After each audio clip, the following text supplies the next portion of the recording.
in Adobe Premiere. There you are. Hi. You don't look frozen to me. Oh, Me she's neither. unfrozen now. Okay. All kinds of fun stuff happening. How is everybody? How you Good. doing? Yeah, Good. How are So you? good. pretty good. Um, so today we're going to talk about editing. Oh boy. Yeah, that's a doozy. Um, and obviously you guys are editing is like a Scary monster in the big room. scary monster. Yeah. So we're going to try and demystify the process a little bit. I'm going to do a little tutorial and really try to make it so you only have to know like 3 things. I know 5 things, so if you know 3 things, you're good. You know what I mean? Not I And usually like to I usually like to pay somebody to do the editing. well, it's very satisfying to exactly. um, it's very satisfying and empowering to do it yourself. It's Yes. actually kind of a magical process. I would not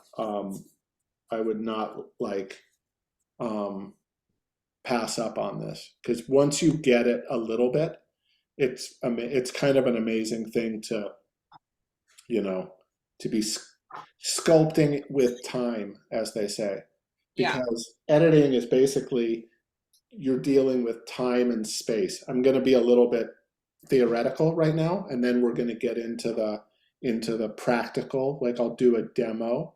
Um, but really, what you have in your midst when you have these different clips is you have pieces of time and you have space. So you're putting time and space together to try to create some sort of seamlessness of a story that travels through space and time. I know that sounds very abstract. When I start to show some clips, we're gonna get to it. And once you start watching movies, you're gonna start to see, oh, there's certain patterns and there's certain ways in which I mean, what you're looking at when you're watching a movie screen or a TV screen, like right now, this surface that you're looking at is 2-dimensional, right? It's flat, okay? But there's depth. You can see behind. And when you're shooting, it's the same exact thing. You have a 2-dimensional surface and you're shooting in 3 dimensions. So you have to create the illusion that there's continuous space and time. I'll show you some clips and we'll figure it out how that all makes sense practically. Um, and so there's just a lot of different ways in which to edit. I mean, Supriya, your film is not going to be linear necessarily. You're not really trying to like shoot scenes where people are in rooms having conversations, moving around, talking, things happening so it feels like you have multiple shots and then you put these shots together and it feels like, oh wow, that was one continuous piece of time. Yours is going to be more experimental, it seems like, more abstract. The music is going to carry it, but still you're holding pieces of time inside. Each shot is going to be time and space, and you're going to be like, oh well, those 2 shots look weird next to each other, maybe I need a different shot. And partly it'll just be because of the position. If I'm here and then in another shot I'm over here, that might look weird. It might look better if I'm very close and then very far, but the frame is basically the same frame that creates a kind of a rhythm. um, and so you're going to find that out pretty soon, what that rhythm is, and how sound is playing with it. But the, the first thing I want to talk about is do you guys know the basic shots of the building blocks of a film? Just the basic, what the names of the shots are. And this has a factor for you, Supriya, because you're drawing. So the shots, you need to know probably like 8 or 10 shots, and we're going to see different shots in a moment. But like, for example, if you see a shot outside of a building, let's say, just a shot of an entire building. That's called an establishing shot. It establishes the space where something takes place. You see that all the time. You don't even think about it. You see a building, you hear some sound, cut, you're inside of this building. That happens all the time. Now two people are at a table talking or doing whatever. So Brenda right now, she's from here up, right? She's in a medium close-up. So from chest to head is a medium close-up. I'd say Kelly is in more of a close-up. It's just her head. Whereas you, Supriya, you're kind of in a medium shot. You're like, or if I was like here, this would be a medium shot, a very basic shot, waist to head. It's called a medium shot. If you saw my whole body, that would be called a full shot. It would be a full body shot. If you saw my body and all the space around me, that would be a long shot. And we can go through these later, but it's just good to know all the different shots that you're working with. Sometimes you see this, you'll see like just a hand grab something. I'll be in two people will be in a conversation, someone will grab something, and it'll just be a shot only of the object that they grab. And that's probably an extreme close-up, but it's called an insert shot because it's usually inserted in a scene to show an object or some piece of action that's happening while something else is going on. That's called an insert shot. Another shot is if I was like just my eyes really, really close right here, that would be an extreme close-up. You don't see them very often, but sometimes you see them and they're really effective. And I would also say, most movies don't use a lot of close-ups unless it's like a very important moment. They show somebody's face really close up. For the most part, people are like here and they sort of save that for the most important action. Was that too fast, or did that kind of make sense? Yeah. Okay. Another shot is called a two shot. It's very common. It's two people having a conversation at a table. So many films are basically, and TV shows are just basically two people having a conversation. A variation on a two shot is called an over the shoulder shot, in which two people are facing each other. We're going to see some examples where two people are facing each other and you see the shoulder of one person and the face of the other person. So the camera's behind the shoulder of one person on the face of another person.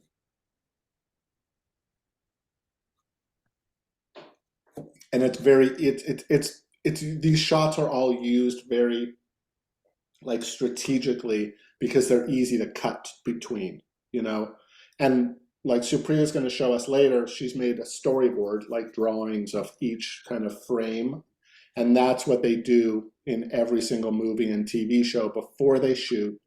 They know in advance, most directors know in advance what all the shots are that they're going to shoot and in what order they're going to shoot so that they know later when they go to the editing room, it's all going to cut together. So what I'm going to do right now is I'm going to attempt something very sophisticated for me. I'm going to try and show a clip and also draw at the same time with a pen tool, because I want to show sort of like in space and in time how editing works, basically. And it's a very classic clip. It's a samurai movie where two samurais are fighting and there's no dialogue, but it sort of goes through a sequence in which you can kind of see in 360-degree space, using a bunch of different shots, how it feels like continuous time is happening, even though it's built up of 20 shots, all shot at different times of different angles. So let's see if I can pull this together. Whoops. Okay.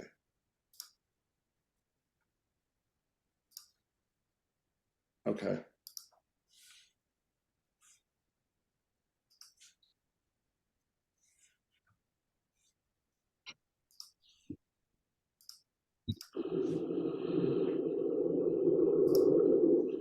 Okay. Whoops. Okay. So the first thing is, this is an establishing shot. This is basically where these two characters are in space. This person wearing the dark outfit is on the right side of the frame. This person wearing the light outfit is on the left side of the frame. And in between the two people, like basically this is this is the frame, obviously, this 360-degree space. There's an imaginary line between these two people that's called the 180-degree axis. It cuts this 360-degree space into two halves. And so just, you'll always know where you are by this axis. And so the camera is basically on this side, shooting over the white outfit guy's right shoulder and the dark outfit guy's left shoulder. So we're looking always on that side of the camera. Okay. So that establishes where everybody is in space.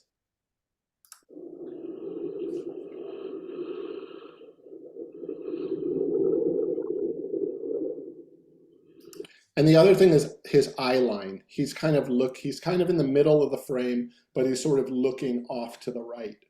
And we're still on the same side. The camera's still on the same side of his body, still over his left shoulder.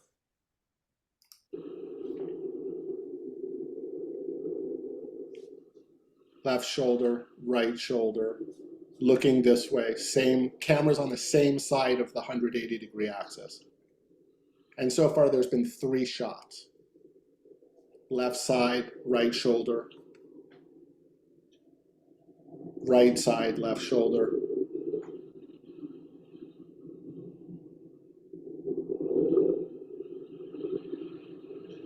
Same, camera still on the same side. This is kind of an insert shot of his sword.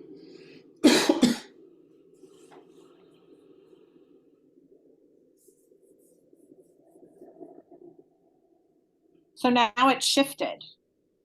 No, he's still on the right side of the frame, and we're still over his left shoulder, still over his right shoulder. Okay. The camera angle changed though. Yeah. It's like Yeah, a high angle now. Yeah, exactly. Yeah. But that's the whole thing, is as long as you stay on the same side of the axis, over the right shoulder and left shoulder, keeping them on the side of the frame, you can cut between all of these different shots.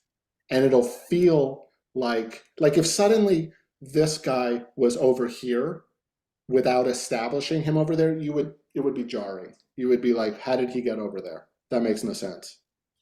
Okay. But wait. Okay, so they're both on the same side, new angle, also still on the same side, looking the same direction. That's like a medium, this is a kind of like a medium shot there. Another medium shot, so those kind of cut well together.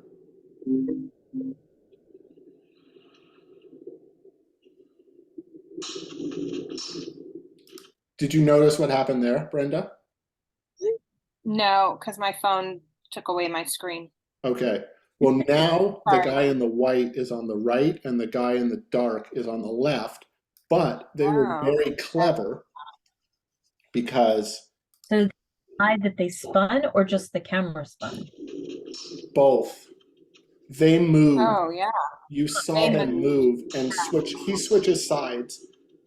Right. And it's very intentional. The filmmaker knew that was going to happen, planned it exactly so that it would cut that way, so that it wouldn't be boring. I mean, it was getting a little like, okay, it's kind of slow, same side, same side. Now they switched sides. Okay. But they switched sides, but we're still looking at the same direction. We're still on that side of the 180-degree axis of their body. We're Right. not looking the other way.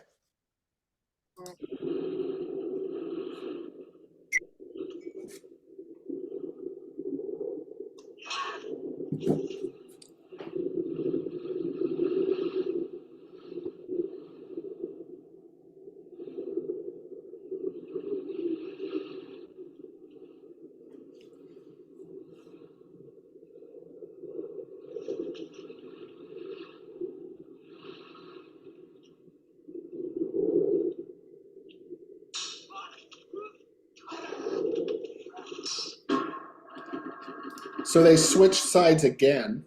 We saw them switch sides. And now they cut to this kind of neutral shot of the grass to reestablish the positions of the guy in the white on the left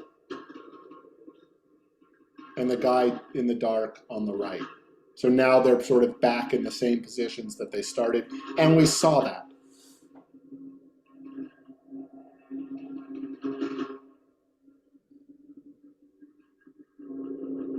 Again, that was like a very nice cut where he went from a like kind of a close up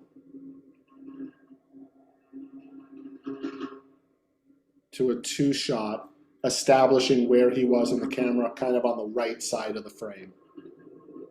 So he would be in the right position, so it feels like continuous time and motion. Close up. Kind of a medium wide shot, I would call this, a little more than a medium shot.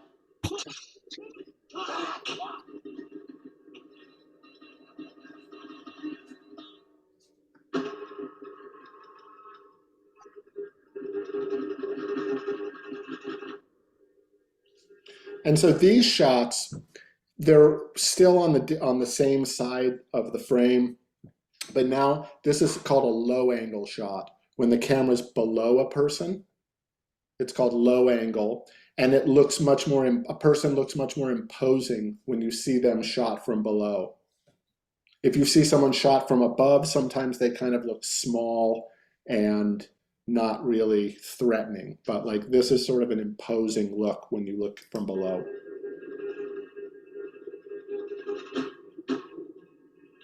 You mean the camera's looking up or when they're looking down? When the camera looks up at somebody, if you notice films in which the camera's below somebody and someone's above, their face is above, they often look imposing.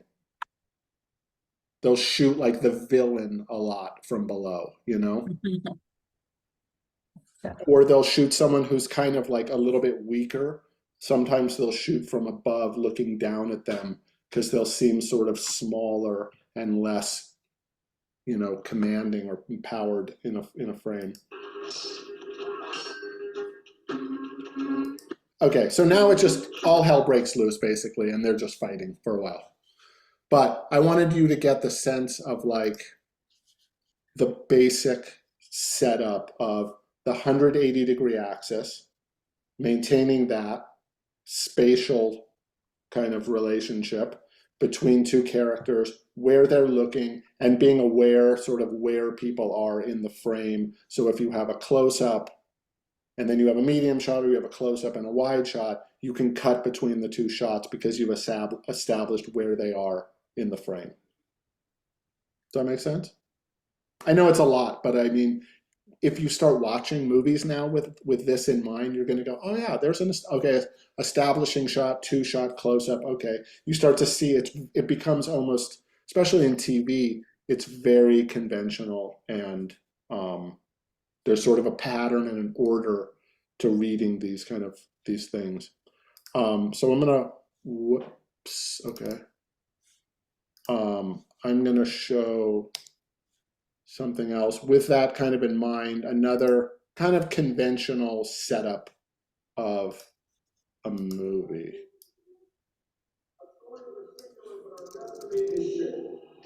Can you hear? Okay. The true strength of our nation comes not from the might of our arms or the skill of our wealth, but from the enduring power of our ideals, democracy, liberty, opportunity, and unyielding hope. By the way, that TV is the insert shot. There.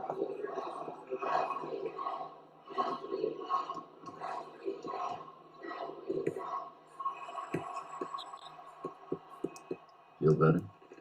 You know, it's only 30 in there. 3 guys. You know, I had to ask them if I should pay for the kid, but they said I should. So, they were right too. That's only 10 apiece. Correct. The price is 15. Dylan charges 10.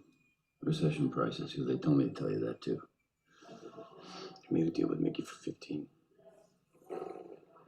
Yeah, but the way they got it, Mickey got in a fight with a whore, the dumb shit, and now they got him in the can, and you're filling in for Dylan, and you get what Dylan gets. No more. Talk to Dylan. Take it up with him. So basically, the whole time, Brad Pitt's on the right, this other guy's on the left, and they're just kind of going back and forth.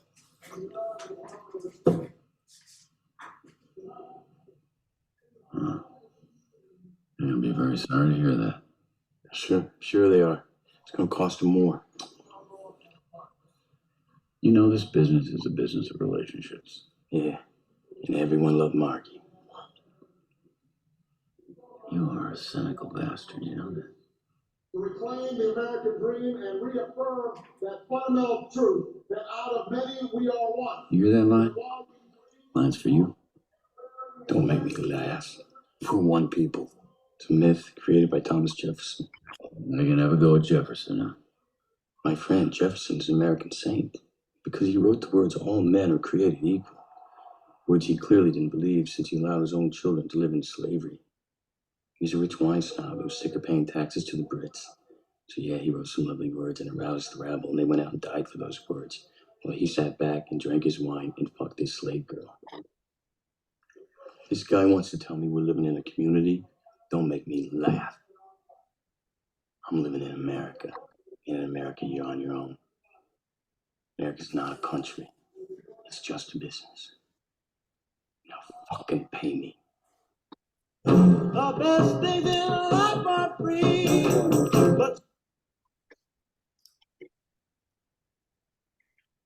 What else did you note? Did you notice any other camera movements or cuts in that while the scene was playing?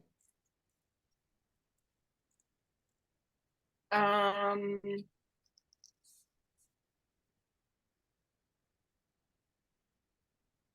do they even get that shot? Do they have two cameras, one facing this way, one facing that way, and then they edit them together? They do sometimes. I mean, I don't think in that case they did because it's a movie and movies don't usually do that. They do that more in TV. But yeah, I mean, they that was like a classic over the shoulder. They shoot over Brad Pitt's left shoulder, they shoot over the guy's right shoulder, back and forth. And then there were two kind of deviations during it.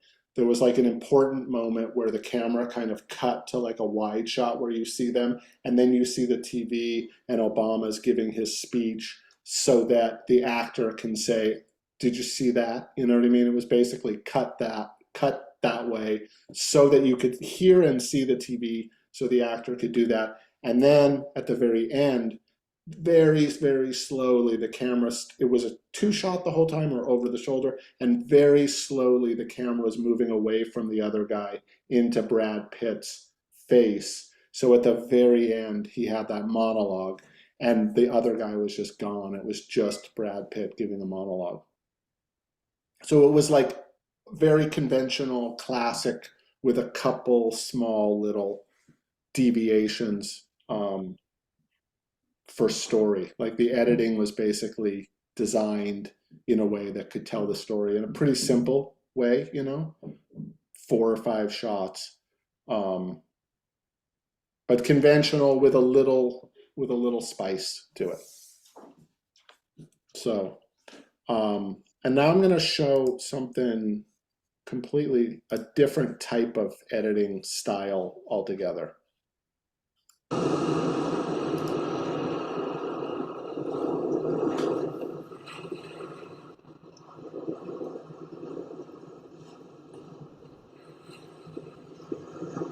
Come on, man.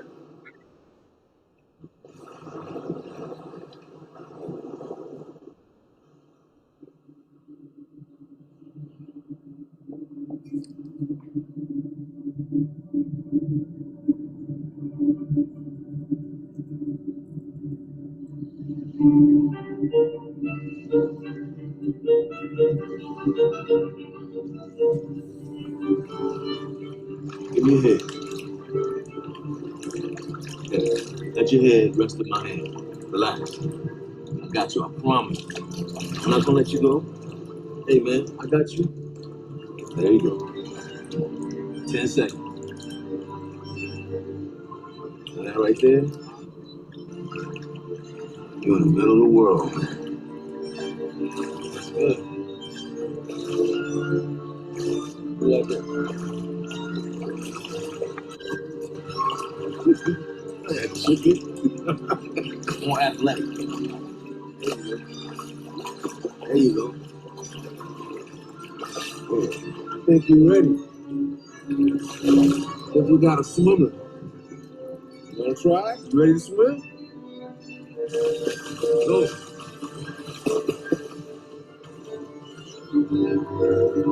Yeah, man. Yeah.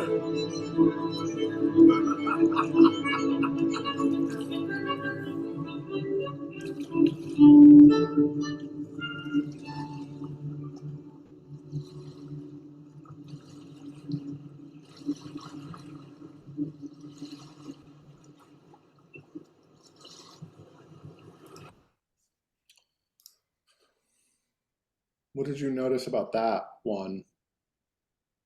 So the cameras seem to be like at the water's level or even half in, half out.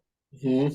So, uh, um, yeah, that's Which is really important in the whole construction of this editing. Anybody else notice anything in terms of like how the cuts were cut or where the cuts were or anything? It's very subtle. So I know it because I've seen it a lot of time, but seeing it the first time, you might not catch it, but maybe you did. I'm just curious. So it's the boy and the man are kind of, you see them in the water and they're swimming and the water is kind of going up and down, the surface of the water. And every time the water covers them is a cut. And it's like kind of an invisible cut. You don't even really notice that it's a cut because the water, you just think it's like the rhythm of the water is happening. And so those points in which the water covers their bodies, it's like a wipe or something, and they can cut. And if you notice it, there's probably 5, 7 cuts in there, and oftentimes they're in totally different positions. Sometimes even one person's on the left and the other person's on the right, even once or twice. But those waves created little points that they cut at, and you don't even notice that they're cuts because the music is continuous and it's kind of, you're sort of in the rhythm of the water and you're in the rhythm of the music and you're kind of following what's happening, that this boy is learning how to swim, and the sound keeps going, like it's still in their mouths, but the space is like completely, there's no logic necessarily to the space. 1 minute they're like here, the next minute one's over here, and then they're in front of each other, and it's just this beautiful movement of the water that gives the opportunity to cut to a new thing, because you wouldn't notice it otherwise. So I like that, and sometimes it's like you just like look for these points to cut, and sometimes when something covers the lens of the camera, that's a great point to cut. Like you'll see a car pass by the camera and fill the frame, and that's a cut. Or like a body sometimes will walk towards the camera and the whole body will, the dark shirt or whatever will cover the camera. Boom, it's like a perfect cutting point on action because a lot of cuts work on movement and action, you'll notice. From action to action, just creates like a propulsive sort of rhythm. All right, what do we got next?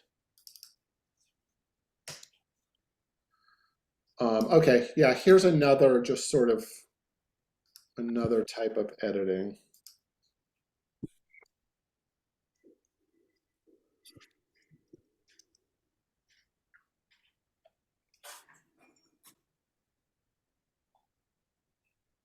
我哋仲係咪 partner？同佢合作咗155個星期，今次係第一次坐埋一齊。平時我哋唔多見面，因為人嘅感情係好難控制。最好嘅拍檔係唔應該有私人感情。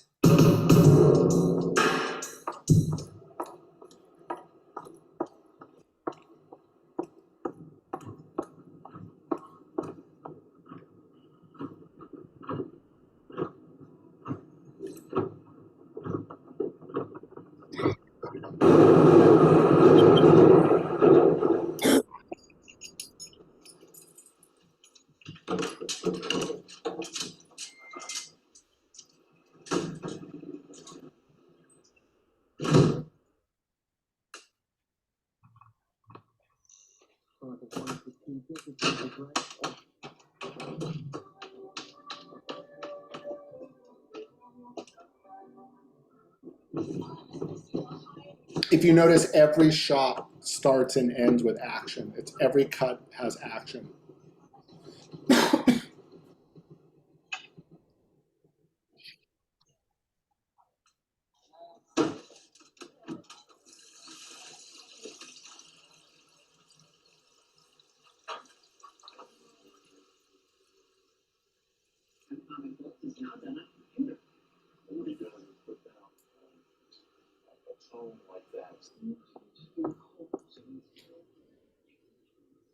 That the U.S. troops in South Vietnam, they was going to the protest.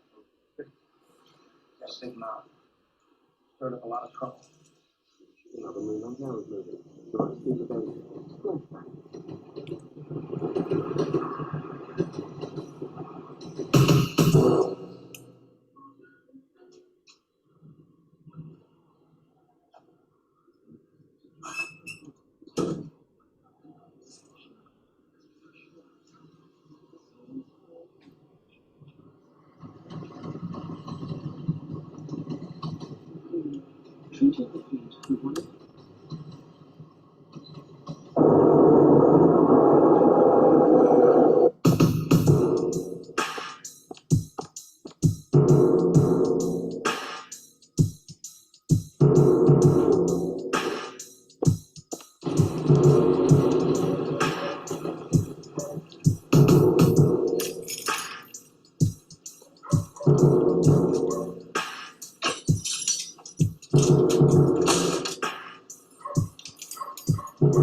What do you notice about that?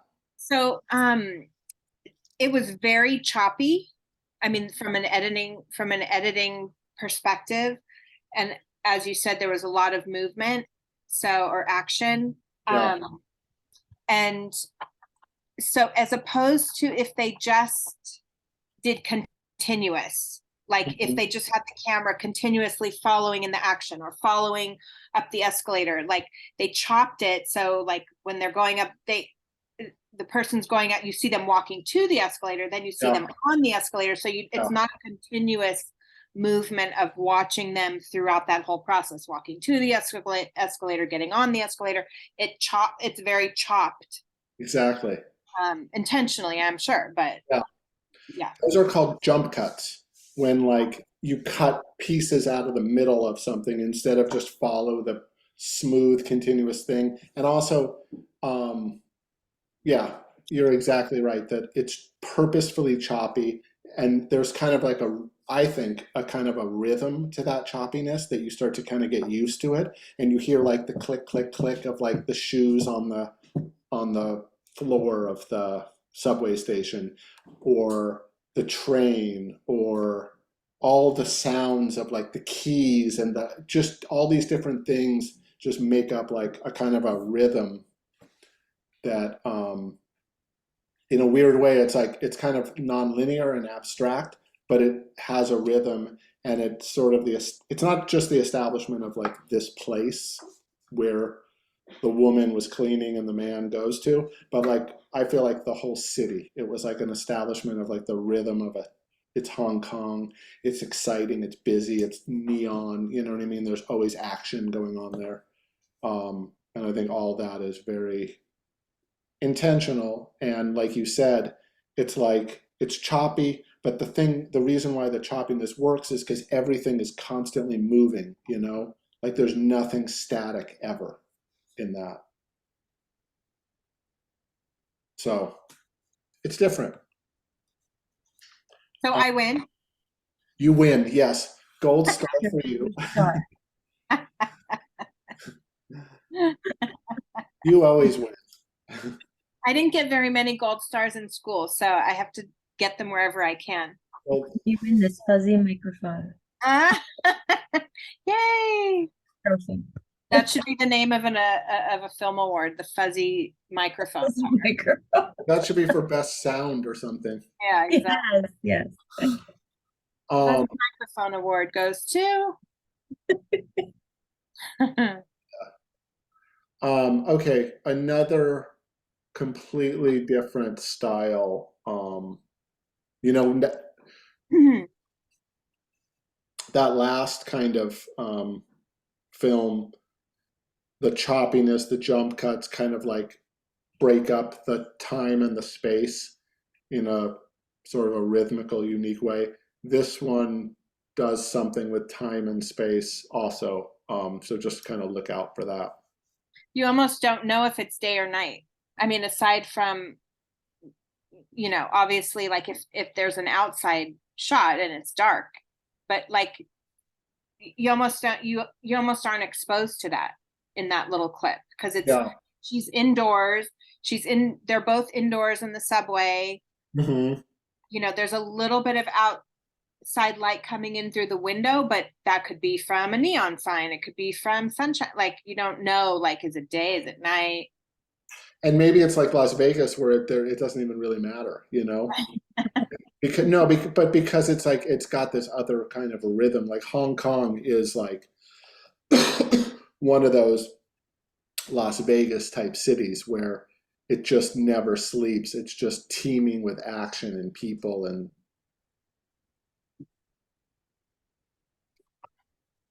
okay.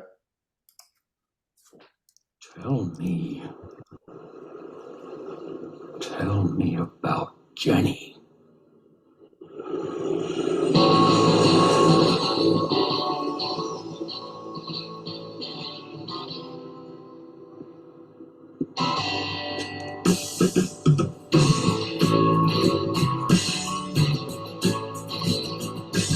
I looked under chairs, I looked under tables, I tried to find the key to 50 million fables. They call me the seeker.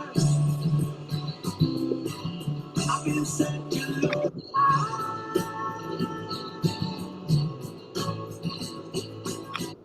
I won't get to get what I'm after till the day I die.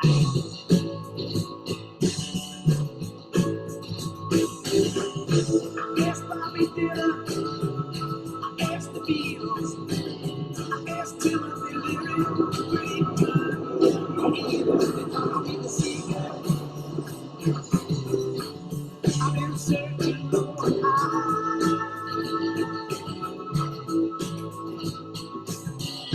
I won't get to get what I'm after till the day I die.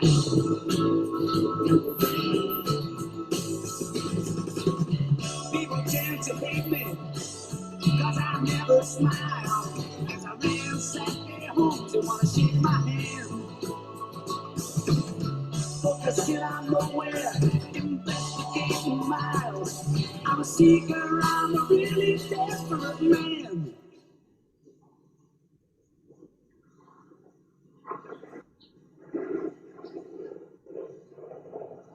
Edward Rowe. Igual los Roel.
Edward Rowe.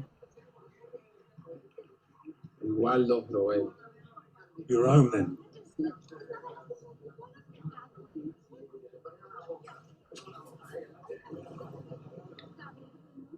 My name's Wilson. Wilson?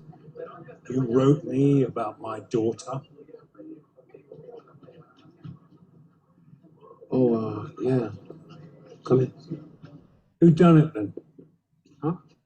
Snuffed her. What are you talking about? I sent you the newspaper clipping, okay? I tell you everything I know. I never said anything about anybody being snuffed. Look, there was an investigation, okay? The car was totaled. Jenny was...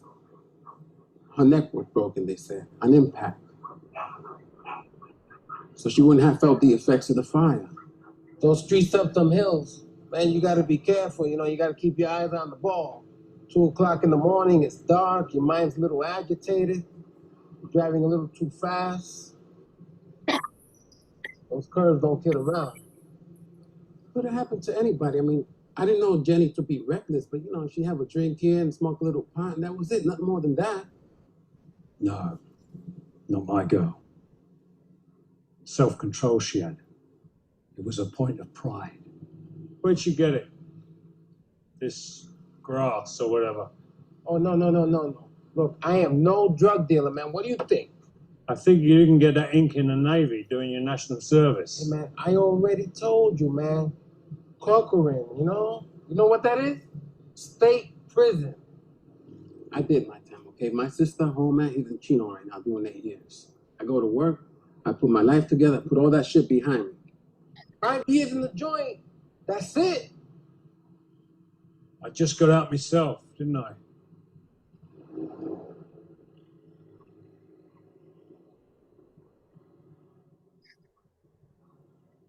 This bloke she was bunked up with, Terry, what's it? Terry Valentine. What's he got to say for himself? I don't know. What he gonna say? They had a fight, she drove away, she was upset.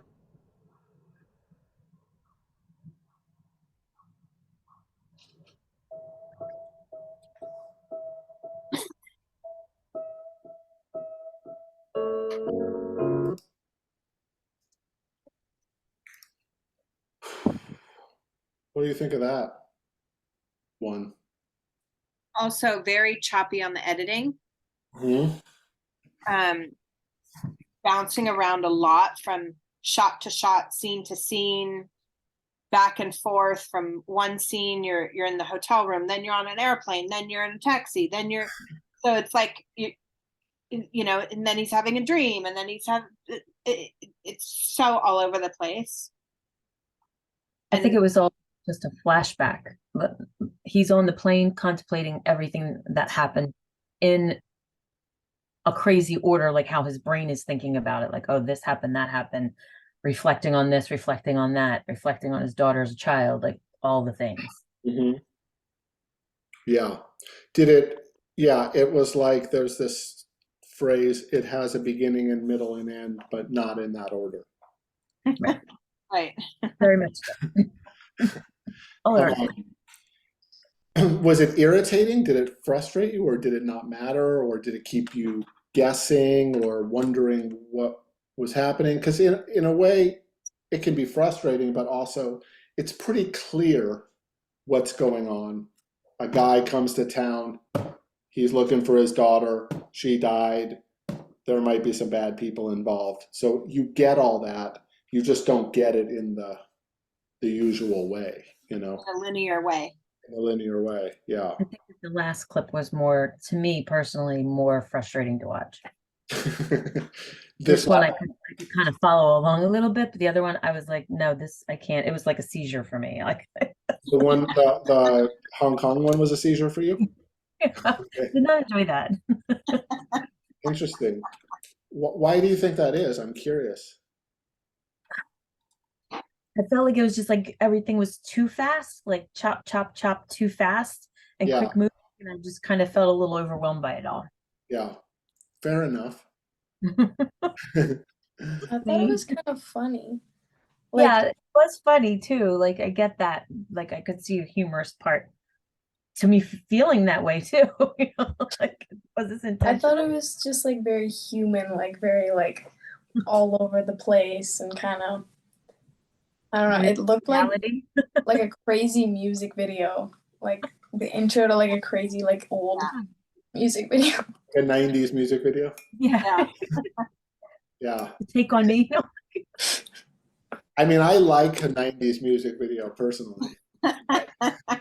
It warms me, but I can understand that it can be frustrating. Also, yeah, it's just a rhythm that some people like it and some people don't. And it's just a choice. Like that's his style, is to he definitely is not storyboarding anything. He's just shooting and shooting and shooting and shooting and deciding later, just dumping. All the work is done in the editing room.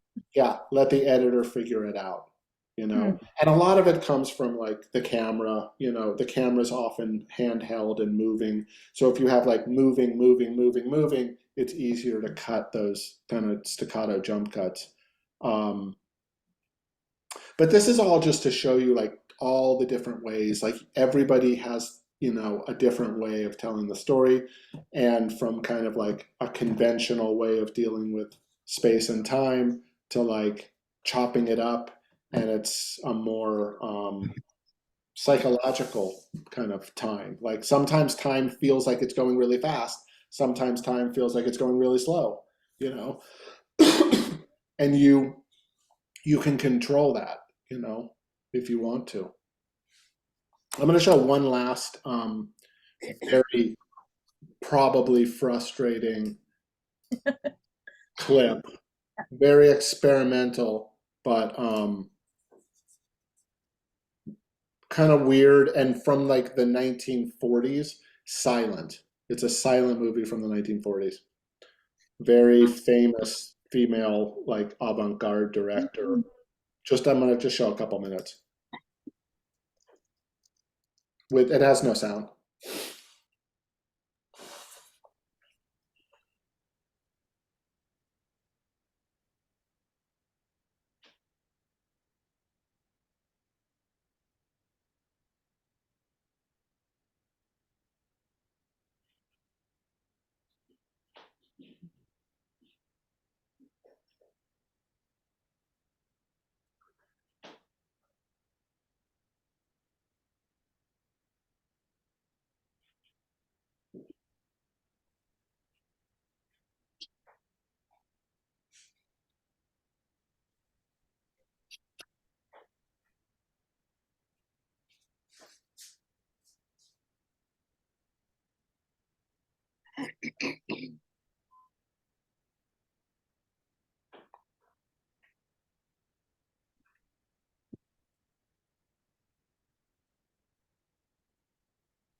Any thoughts? I'm lost. Good.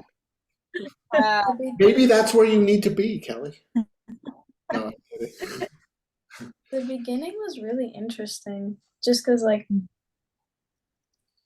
I don't know what was going on either, but like the like how each step was like in a new place was really cool. Like it was like maybe it was more of like a psychological thing where it's like, oh, it's so I don't know why that thing turned on. Um just like uh taking you with her where her mind is maybe. Mhm. I don't know. I think, thought they yeah, I mean, I think it definitely is playing in some kind of psychological, symbolic kind of space, you know, Yeah. other than logic, you know. And there's kind of these repetitions of images, you know. I think there's, even if it seems like very abstract and like what's the story, what's happening, it's not meant to have like a normal narrative story, you know. It's meant to be a succession of kind of psychological associations and images. But I think if you notice, like, there's certain images that repeat, like the key, the flower, the knife. There's certain moments that like create cutting points, you know, like a key handing to another person, a key on the table, the knife on the table, or the knife when she slashes the guy, and then suddenly it's like there's like a opening and it's in the ocean, and then you cut to the ocean. So there is some logic. I don't know what the logic is either, but through just a series of images, there is some kind of associative psychological logic happening. And it's just like this is the most extreme end of the spectrum of abstractness, you know? And in a way, like a lot of music videos, like once they started making like music videos in the 80s and 90s, like some of the good ones used this kind of logic, you know what I mean? They were not really stories, they were just sort of a bunch of really interesting images with a song, and you could kind of concentrate on the music, and the images were also interesting, but the images weren't so much of a story that it took away from the song, that you were focused too much on the story. You know what I mean? Um, so anyway, I like that just for how weird it is, uh, and different. So, all right, should we talk? Does anybody want a break? Do you ever need a break? do you need a break? I don't need a break. I just feel like I'm just like, I don't want to bombard. I'm happy to take a break if people want to take a second, or I can just keep going.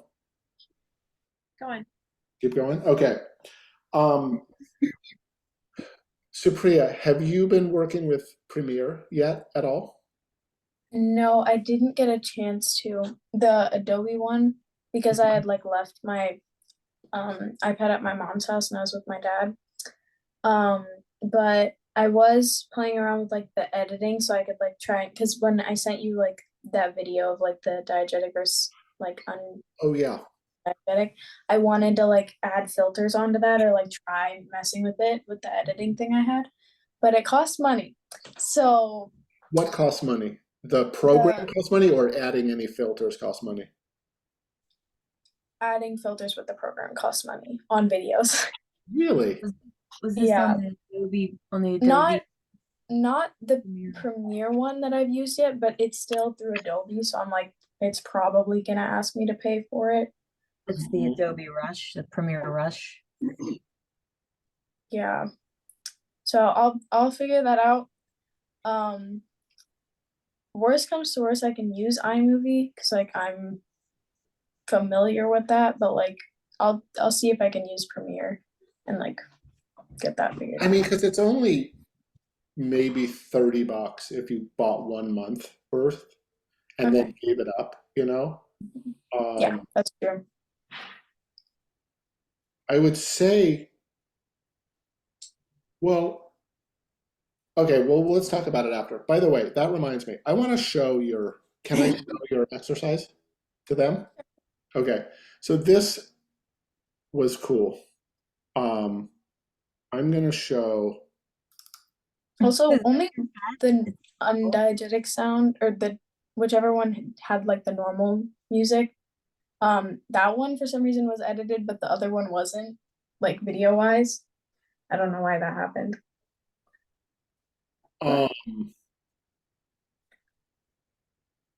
Wait a second. Say that one more time. What do you mean it was edited? It had to The be edited video- because you added music. Yeah, no, but like the actual video is like edited with like Yeah. filters and stuff, which is, I don't know. Huh. Okay. Can you guys see this? Yeah. You see Yes. this? Okay. So this is diegetic sound. This one.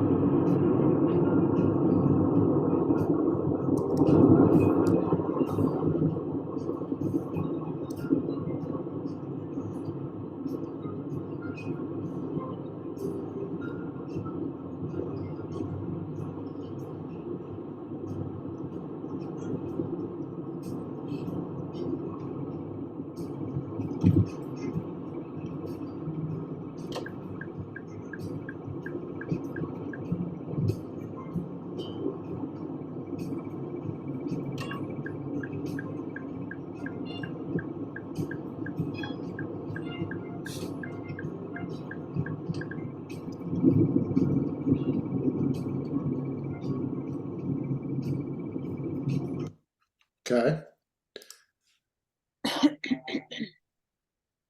Non-diegetic.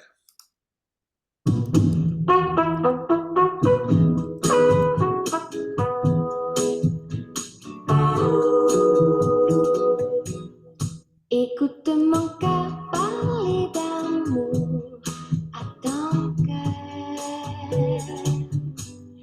Écoute mon cœur, il n'a plus peur de ton cœur.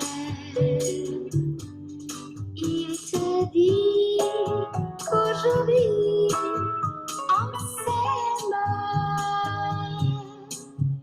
et qu'on s'aime.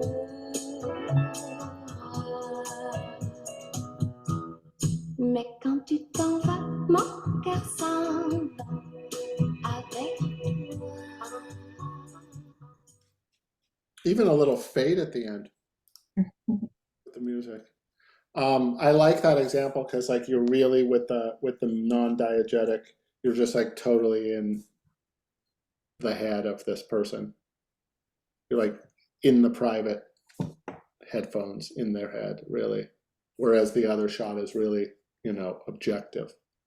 So it was a really good example. Okay, so let's talk about editing. The first thing is how you're going to organize all of your images. Like, how are you going to store all the images, and where are the images going to live, right?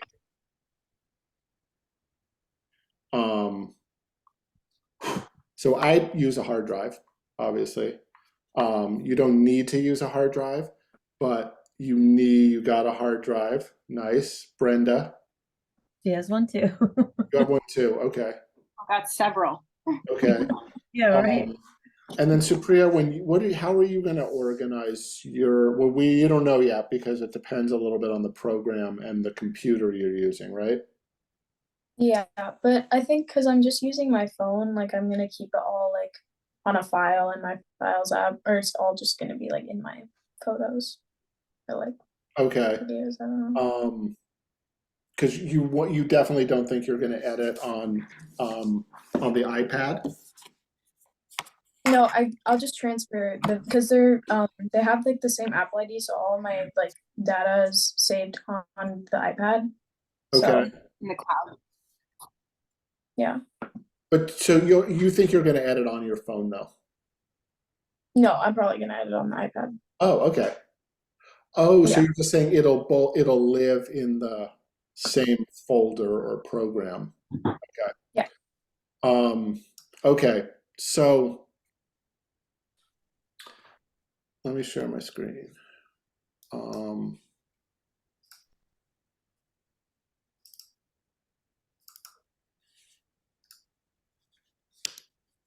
Okay. All right, my screen's a little messy, I'll be honest.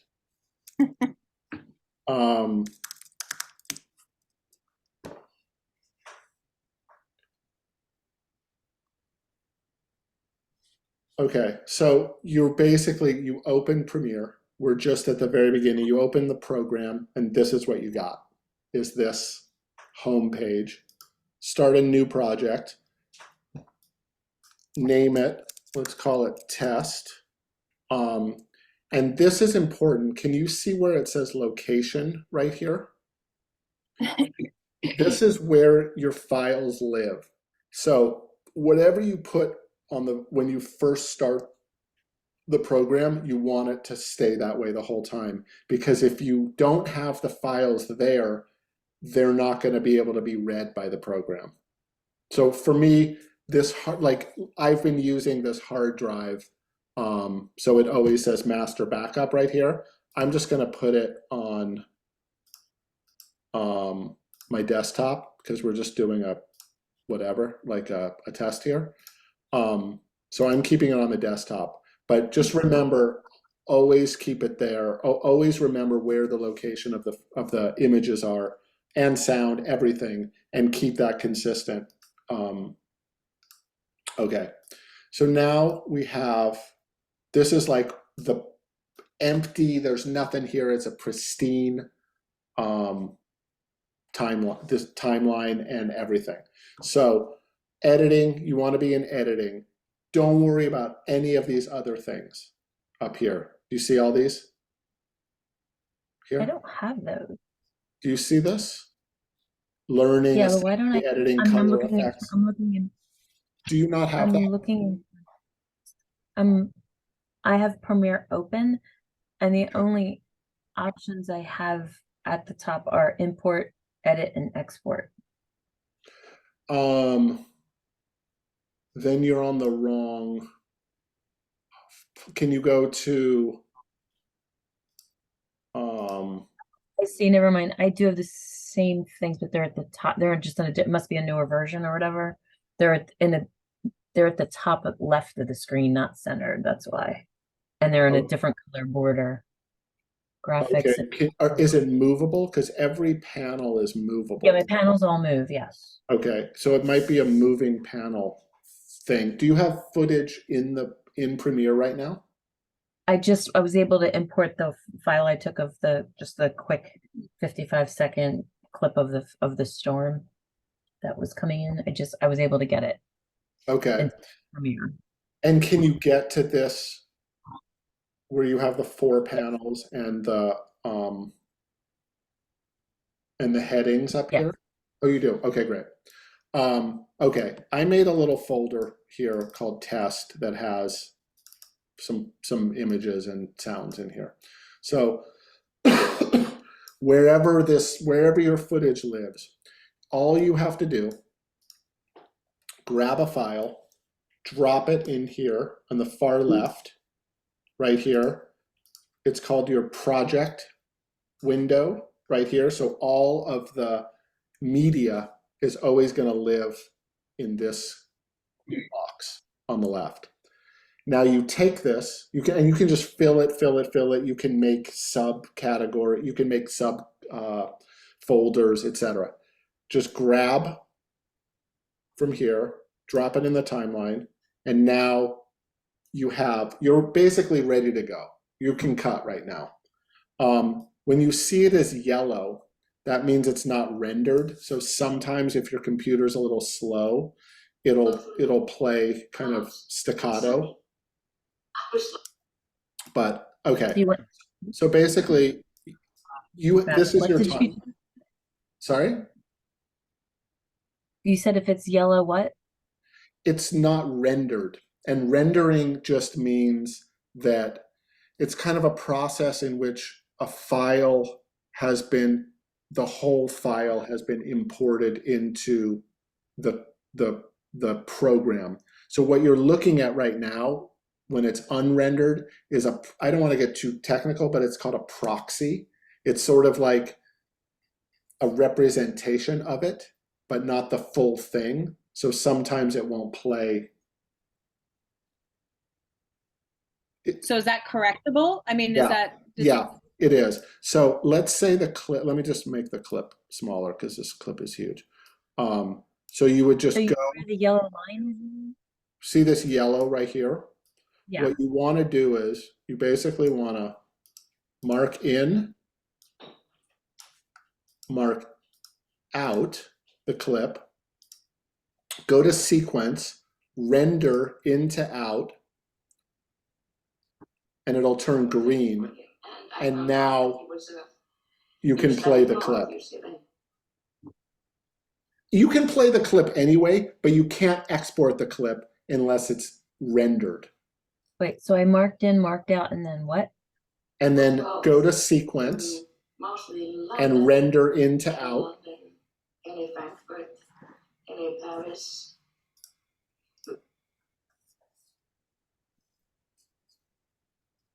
Does that make sense? Let me just see what I have here. Yeah, it's rendering. Okay, great. That mostly comes into play when you want to export.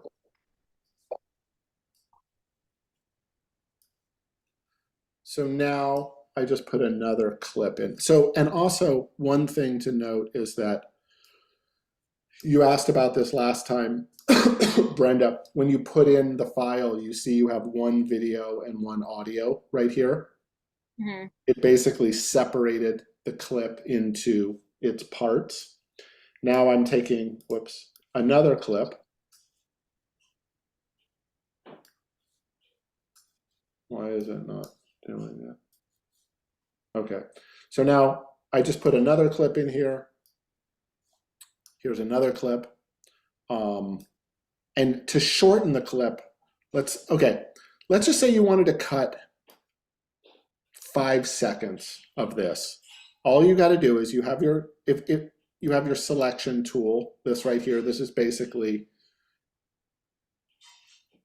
can just choose what you want to do. You want to cut, you have a little razor blade, you move over to your timeline, you cut, and it cuts sound and picture.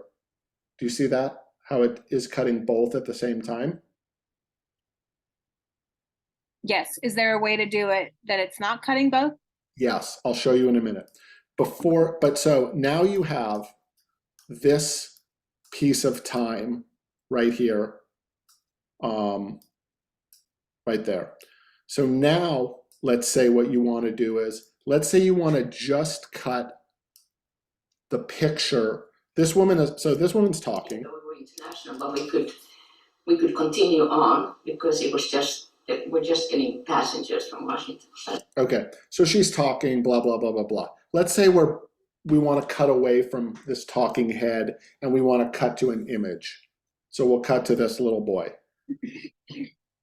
Hit Option, cut, and see how it only cut the picture, not the sound. Do you see that? Mhm. Option, hold down Option, boom. And now I'm going to put in this shot of this little boy. And LA, Paris. She's talking. We could stop in Washington, even though we were international, but we could continue on because it was just, we're just getting passengers from Washington. But, yeah. Let me actually cut this. So now I don't want to hear that sound at all. And so she's going to keep talking. On because it was just, we're just getting passengers from Washington. But I loved Guatemala, liked Costa Rica. Rome was impressive. Rome was really impressive. Okay, and let's say you want to extend the shot. You say, oh, I actually like this more. I want a few more frames. You basically just use the tool. You go to the last frame, and when you see the arrow pointing forward, you can just connect this image, pull it. You're basically pulling this image forward as much as there is of a shot. So like I can pull this all the way until the end of the shot if I want to. You'll get a feel for that, but this is really like basically all you need to be doing is importing shots, cutting where you want the picture and sound, working within the shot. If you want to just use this to cut there, you take it off like that. LA, Paris. We would stop in Washington, even though we were international, but we could continue on because it was just we're just getting passengers from Washington. But I loved Guatemala, went to Costa Rica. Okay, let me actually do one thing real quick.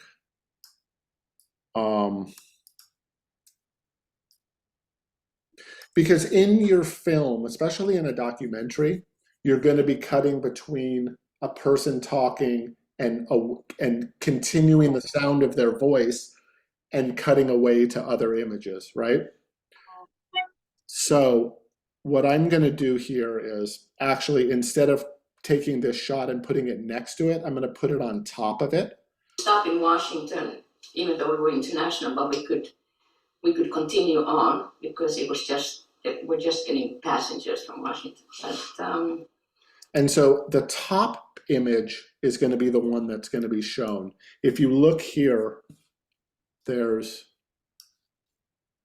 What's the difference from when you had it below and she was still talking and it was the image of him? This is everything. It's sync. It's keeping it synchronized. Because let's say I want to come back to her talking and I want the words in her mouth. Basically, so the boy is on the second stream and the woman is on the first stream. I want the boy to come in exactly here, and then I want the boy to go out there, okay? So that means she has to disappear and he has to take over, and then she has to come back. But in order to make sure that she comes back with the right sound, the picture and the sound of her have to be continuous, right? And so, but we can't see her. The sound and the picture have to be continuous, but we can't see her. So this stream right here is the boy. He's going to be talking. She's still underneath it. And what we do is Option, then we right click and we disenable the woman. So basically we take her image away. Because it was just we're just getting passengers from Washington. But, and it looks like this. She actually disappears when you disenable it. And the boy is talking now. Rome was impressive. Rome was really impressive. And then let's say we want her to come back. We do the same thing. We cut him out. We can either cut him out or we just don't enable him. We just disenable the image so it goes dark. I didn't know that there's food that is hot and not hot. Do you see that, how the words stay in her mouth?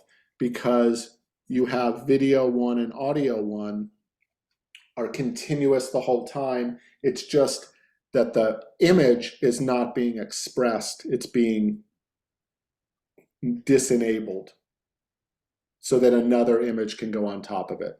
Does that make sense? Mm-hmm. Okay. Now, let's say we want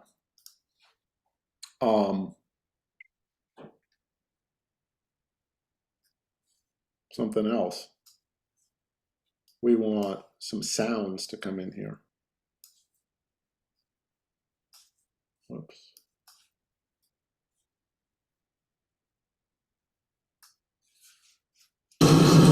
Okay.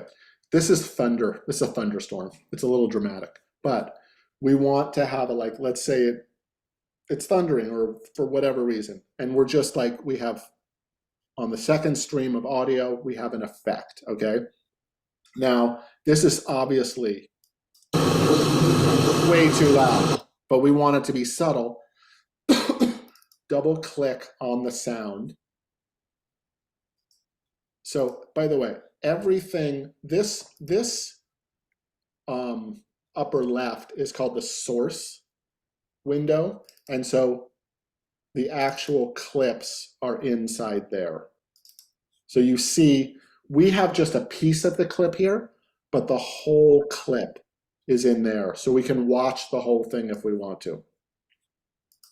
So we go into the source file of this sound. We go to Effects, Audio, and we bring the sound down. So now it should be very light.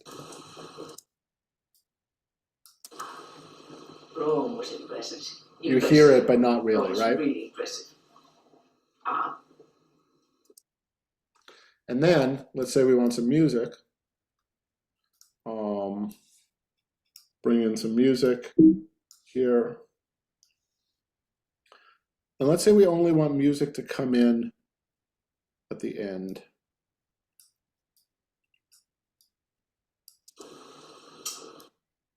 Okay, that's too loud.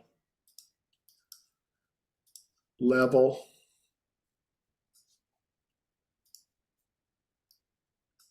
I wanted it hot, and I said yes. Well, how could you? I didn't know that meant spicy. And I said yes. Well, how could you? I didn't know that meant spicy. I thought that it's versus cold.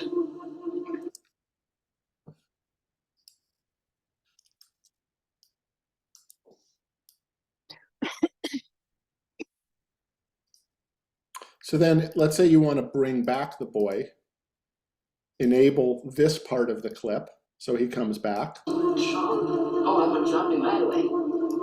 Right away. Because I had. Maybe her dialogue ends and we just stay on the boy and the music.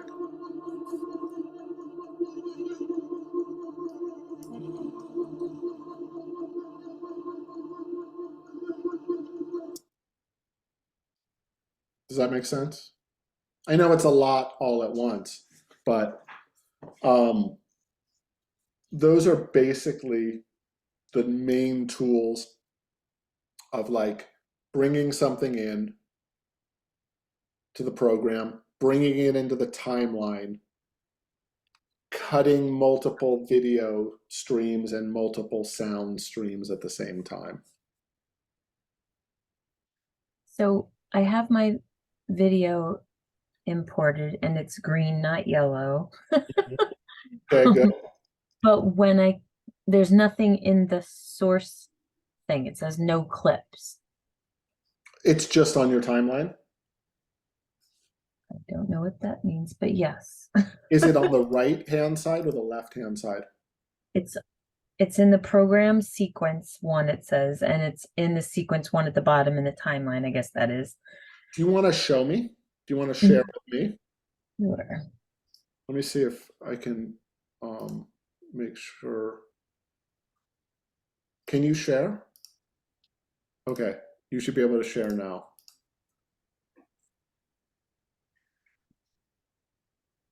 Is that at the bottom? Do you have all 4 boxes like this? I do. I have all 4 boxes. Okay. By the way, the box, this top right box is your viewing box. This is actually the images and sound that's on, that corresponds to the cut, not to the original files, but to the cut files.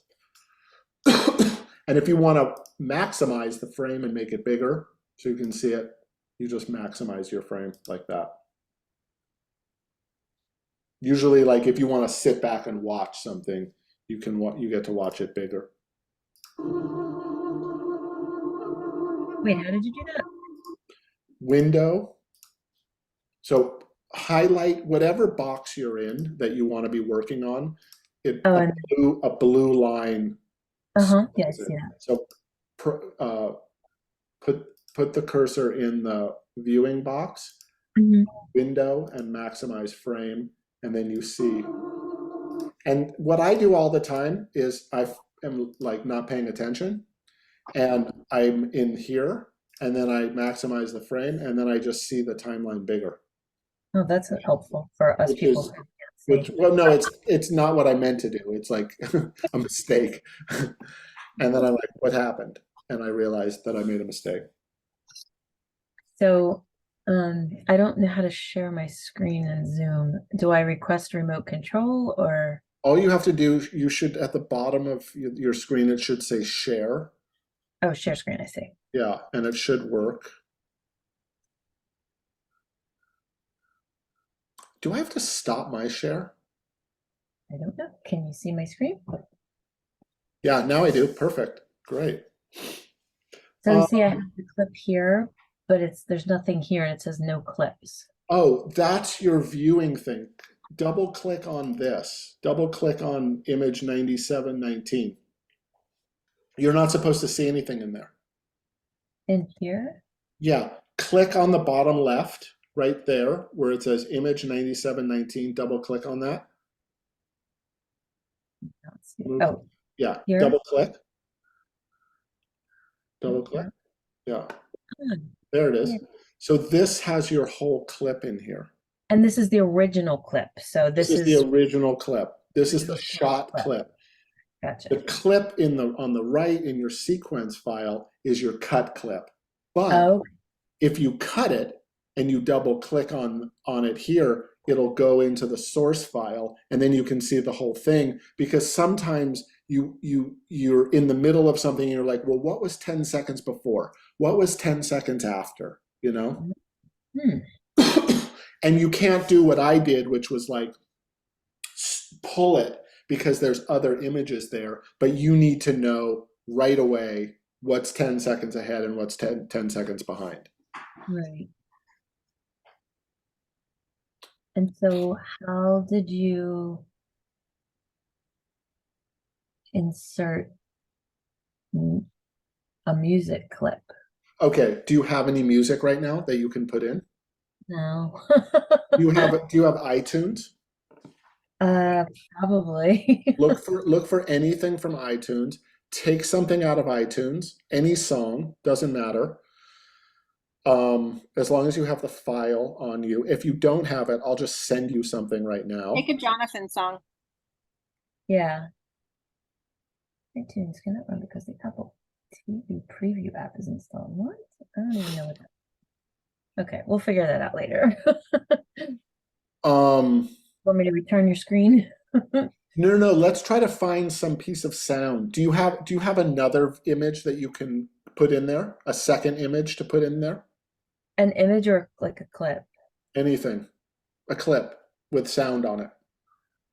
I'm sure I can. You said I can just drag and drop? Yeah. Let's try to pick one that's not so giant though.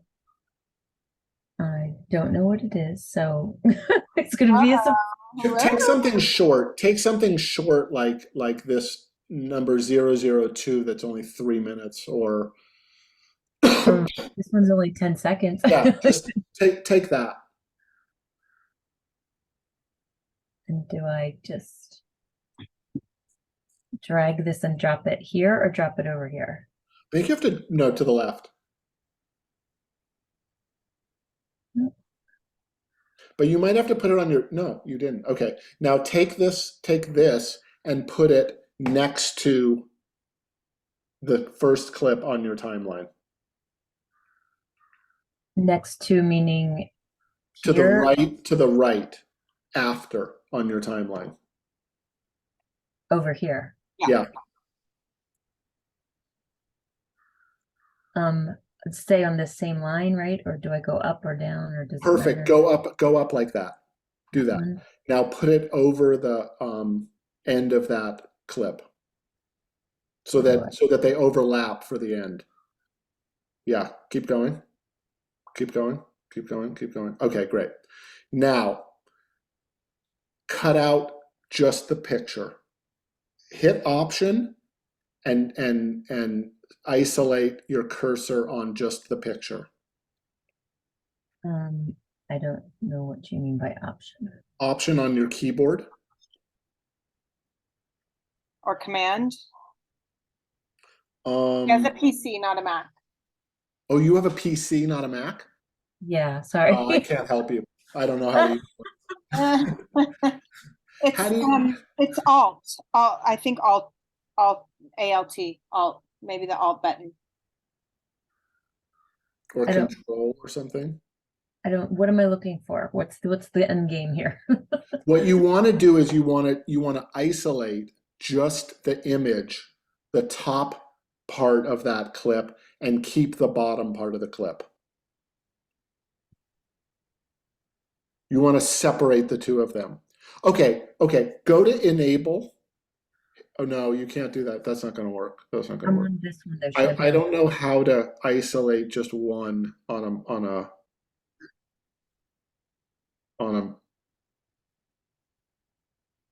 Okay, do that for now. For now, do that. Okay, that's great. So now go move the blue the blue line to the end of that first clip and the beginning of the second clip. Great. By the way, sorry, in the programs in the viewing sequence up above, can you hit where it says 1 out of 2, where it says half? Can you go to full and see what happens? Okay. And then what about on the left where it says fit? Is there 100% that you can do? Okay. That's stretched it, right? Go to fit again. You know what's weird, Kelly? Your frame rate on that is different. It's 60 frames a second. Do you know why that is? I didn't render that.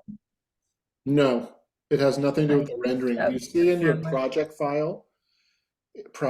window, it says frame rate 29.97 for the one thing. Are they shot on 2 different cameras?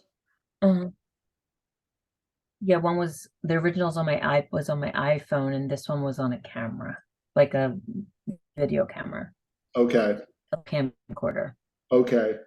What we're gonna have to figure out how to do. Can you play the sequence 90, this first, just move the blue line back a tiny bit so I can see the how the thing cuts together from one shot to the next, the other direction, back to the left. Yeah, okay, great. And then just hit the play button on the viewing sequence, on the viewing window.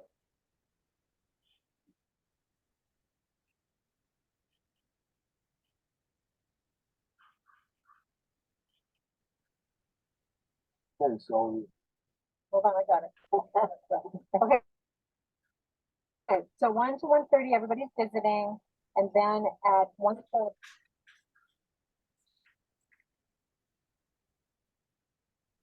What did it look like? I couldn't tell. Did it look like it was moving at a different frame rate, or could you not tell? I don't think so. It looked like it was the right frame rate? Yeah. Okay. So what you could do, okay, try to do this.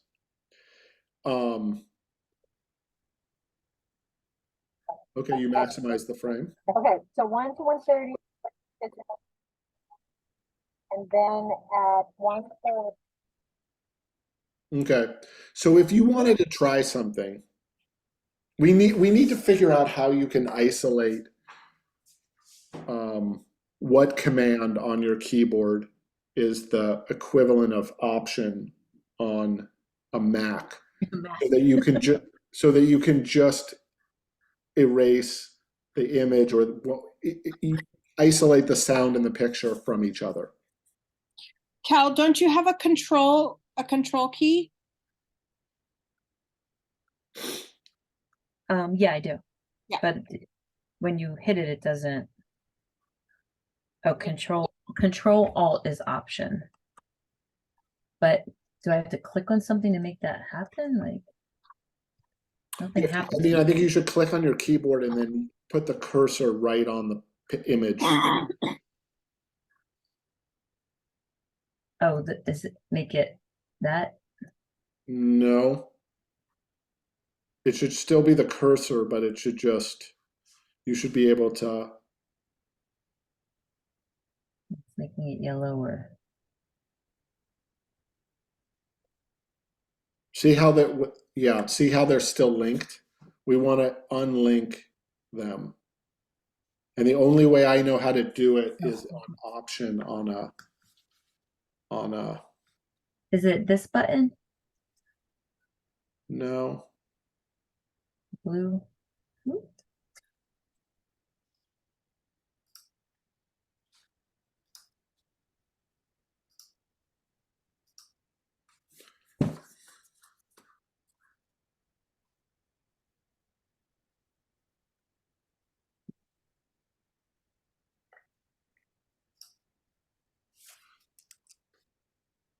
What happens if you right click? If you right click now? If I right click on it, I get You get that? Mhm. And if I right click on these, I get that. Okay.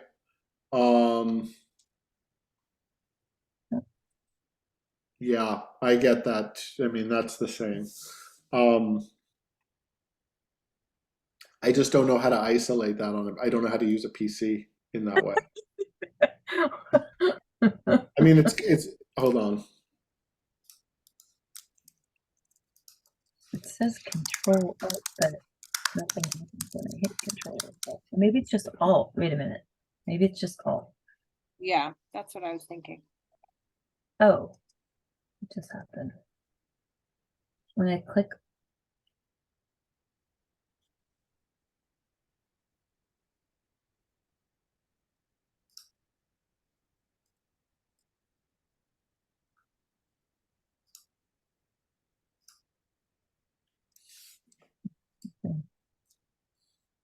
What happens when I click the Alt button down?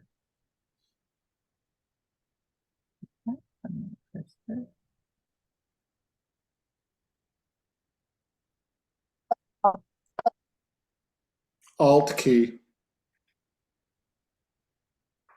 Use the Alt key.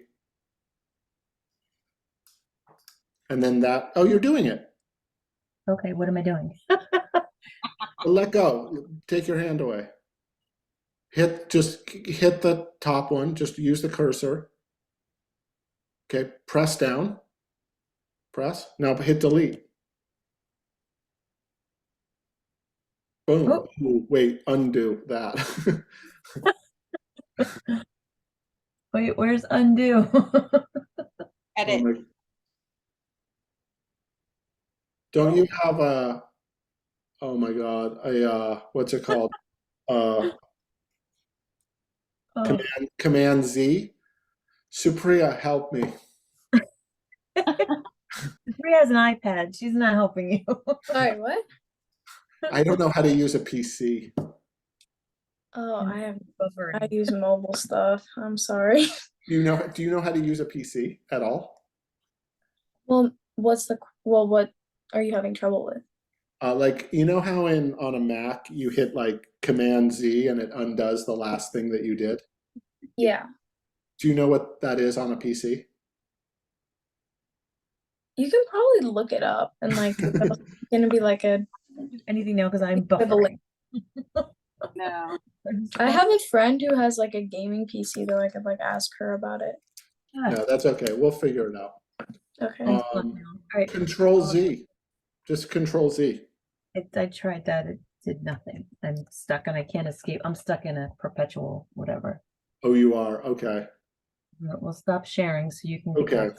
And I'll wait for that to. Okay. But generally, is this making a little sense? There will be some tutorials in my future. Okay. Brenda? Yes. Let's talk about the process of how you guys are going to edit, though.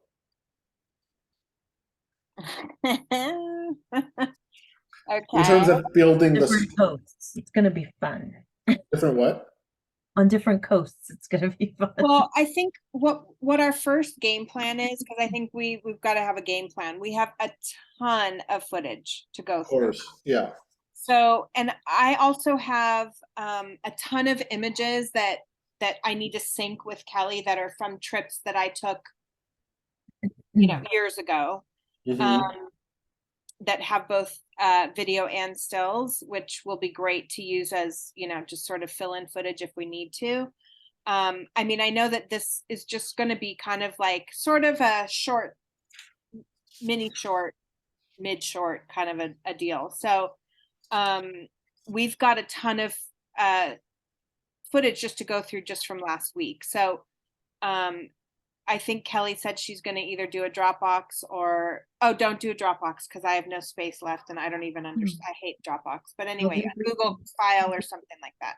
Google Drive. Or we can just sit on a Zoom and go through it all. Or just send a hard drive with the images. Do that too. Yeah. You know, I would just copy the drive. I would just copy the drive and send it. That might be easier. I think that's the best way to do it. Okay, this is what I think we should do. Since you've basically, did you get a good interview with your father, with your biological father? We got No, it will be good. It will be good. There'll be some editing, but yeah. Have you seen it since we shot it? Did I don't think I watched that. Okay.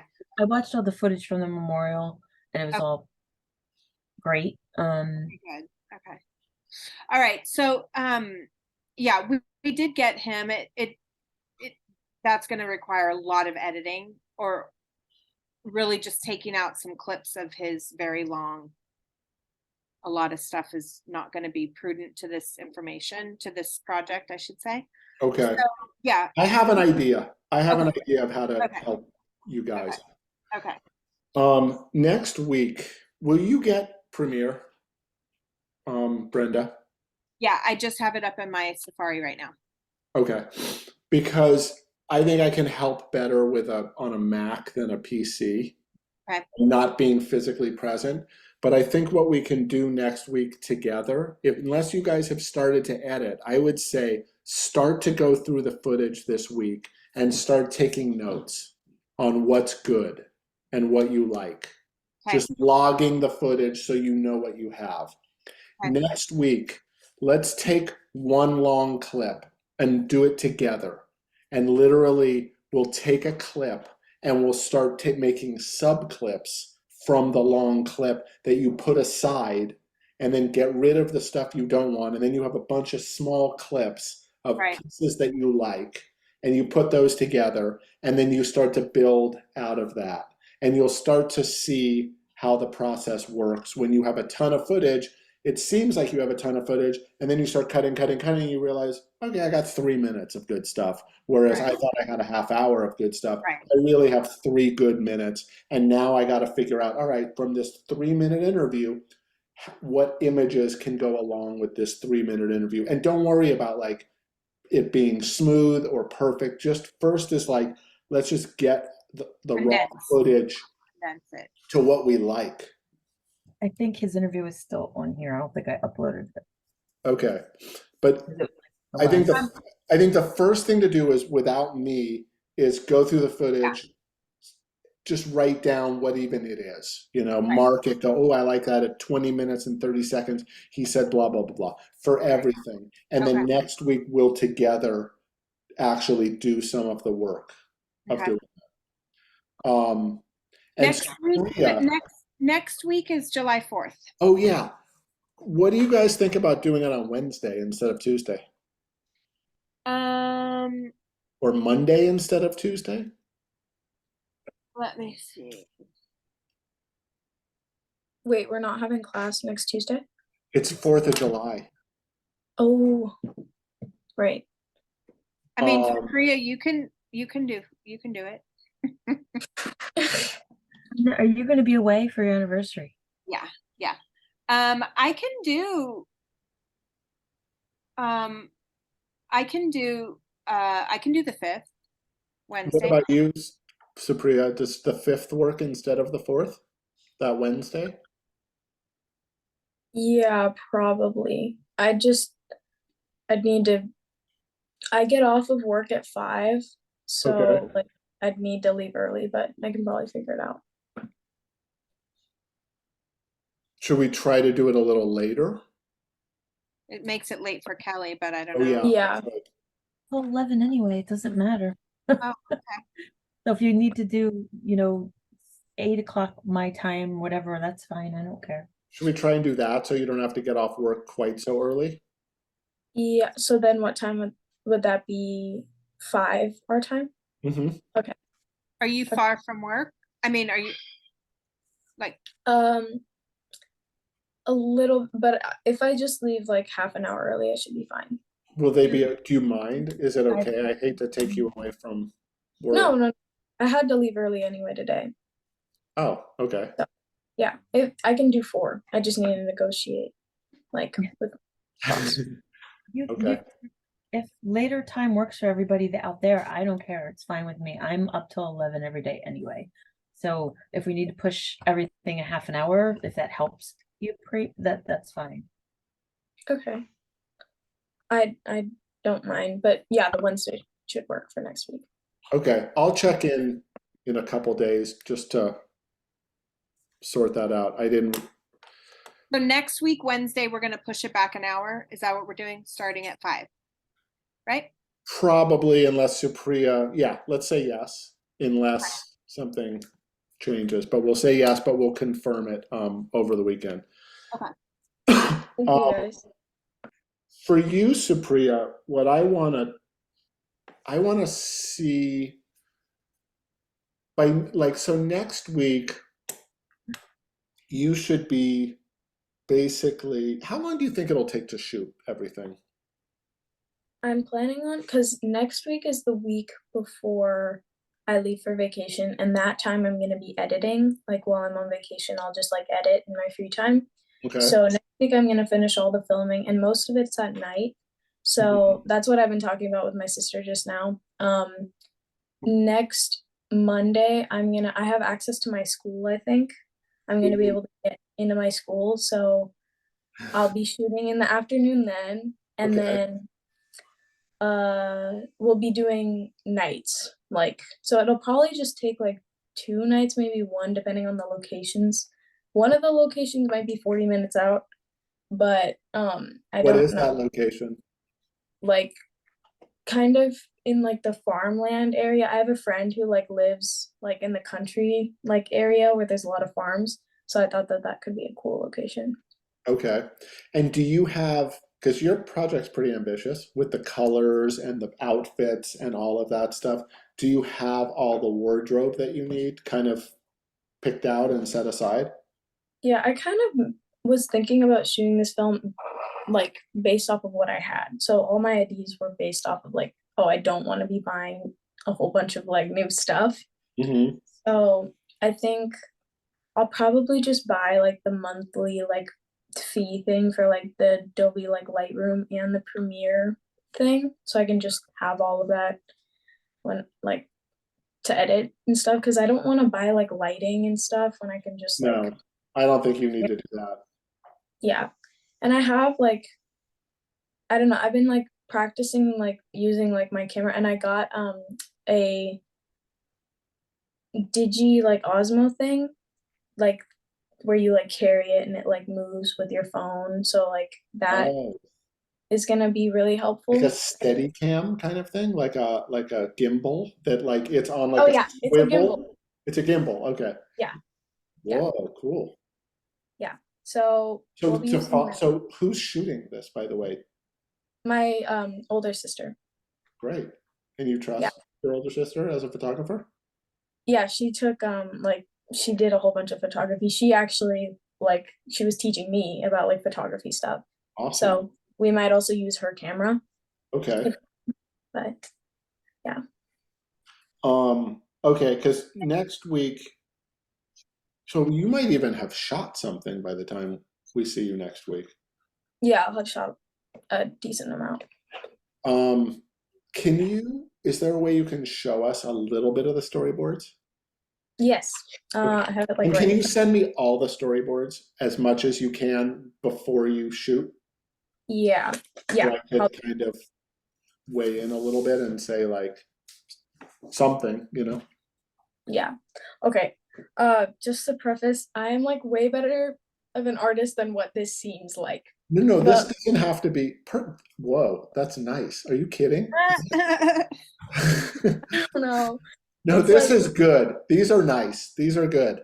yeah, is it back? I believe that you're a way better artist, but if you saw, you know, mostly it's stick figures with people. So Yeah, what's on your wall, Jonathan? this right Hang- here, these are just people's names. Oh. It's the name, it's the characters in I'm editing a documentary, so they're just Oh. the names of the characters and their order, so I can remember everybody's. There's like 20 characters, and I can never remember everybody's, like who belongs to who. Okay, I can actually flip it around, so maybe I'll do that instead. Okay.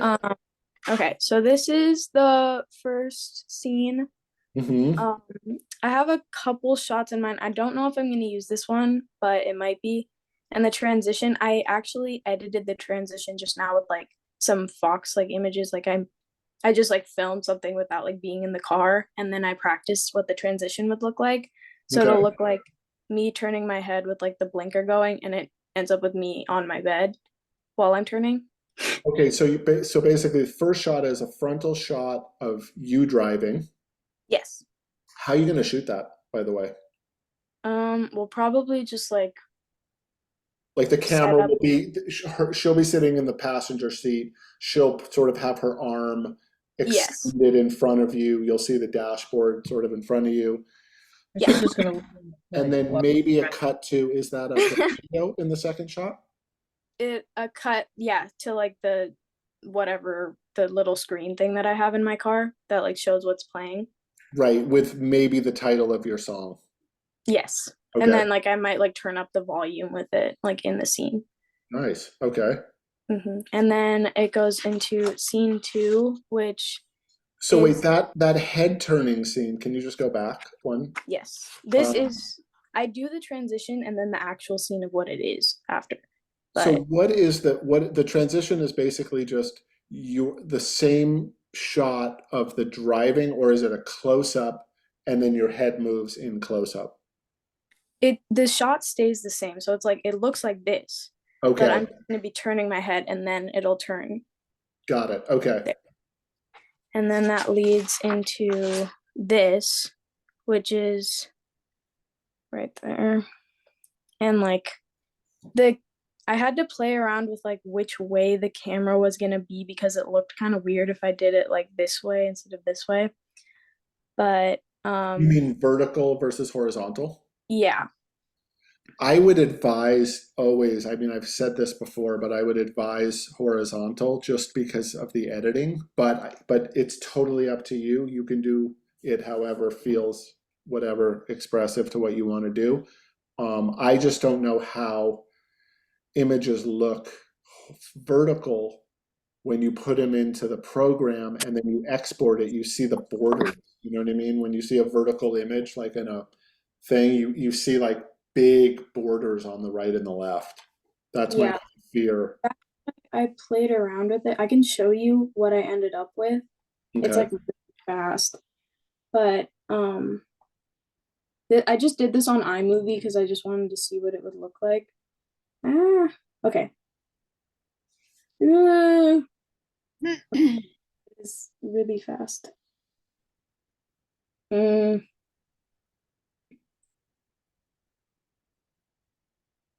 Okay, obviously it's like not very good based like because I haven't like fully done it, but like it'll look something like that. Whoa, that was a great cut. Can I see that again? Yeah. Like that, but way smoother. Can you show me the exact frame at which it changes though? Can you do it with your finger very slow? I just want to see how you did it. Yeah, so okay. But it's like the opposite way, you know? Yeah, like, I was about to say when it's done fast, it looks really good, but the second time I saw it, I could tell also that if you really look, there has to be one frame where your head is in the same position in both shots, you know? Yeah. It changed without me wanting it to. It was supposed to be, I literally flipped it the other way, so that is a mess up. But I get it though. I mean, I get what when you talk about a transition from one location to another, and the turn is the motivator to cut to the new location, and then you start the turn in the car and you finish the turn in the room. Yeah. Awesome. So yeah. And then do you want to see a few more or? Yeah, I think they're great. I think they're really cool. Okay. And then the transition from the bed to the next scene is me like throwing off the covers and sitting up. And when I sit up, I'm like fully clothed and like ready for school kind of thing. Okay. Yeah. Yes. And then So when you're in bed, does that shot last the whole time that you're singing the song? no, it only lasts for the specific lyrics I wrote. That's what I mean. You're in bed. The camera, you turn toward the camera, basically. The camera's looking at you frontal, and then something happens. I don't know what you're doing, but then you mouth the words, and then there's a cut. Yeah, I mouth the words, I sit up, and there's the cut. Like it cuts into the next scene. Okay, so this transition thing is the sitting up. Yes. Okay. Yes. Okay. And then once you get to this position, I haven't figured out the transition because I have a couple ideas, so I didn't like fully figure it out. But yeah, that has like a couple lyrics. And then this goes into the bathroom. And there's like a small transition, which I think we talked about, which was like the insert shot where I'm going to have like my hand, like, cause I'm going to be it says like, might be so sad, might leave my nose running. There's going to be like blood coming from my nose. That's like fake, obviously. But I'm going to wipe my nose and then there's going to be like a cut to my hand. Okay, cool. Yeah. And then it'll go back to this and then I'll exit the room and it'll switch to these cut scenes. Okay. I mean, mostly what matters is you understand the progression of images, because you've kind of invented your own language, basically, you know? But I think it looks really good. Yeah, it's really hard to like, I've had to play the song so many times to like figure out like, this is when, like, this is the lyric, this is like the sound. Exactly. Yeah. And by the way, what you just showed is probably only 10 seconds of footage or 15 seconds. You know what I mean? Yeah. Which is kind of annoying. But like, because I also think, like, thinking about it, I probably would only draw a couple of these up if I was the one filming. But because it's my sister that's filming, I have to like meticulously like do every single scene, every single thing. I think it's good practice anyway to do. You know what I mean? To really. Also, the editing will be so easy if you can get all these shots right. It's basically pre-edited. You know, you just have to cut out the beginning and cut out the end because you know where the cut is, where the transition is. Yeah. Okay, cool. Yeah, if you can send me, and if you wanted to, you don't have to do this because I don't want to like throw a new process into you, but in each cell, usually it'll say like medium shot, medium close up, or medium shot to medium close up, like because the camera moves in or something like that, you know, that you sort of name the shot. Do you want that in my? Only if you want to. Only if you want to. If it helps you. For the other person, for me or for Kelly or for Brenda, if we were reading it, it would help us a little bit. But this is mostly for you anyway, you know?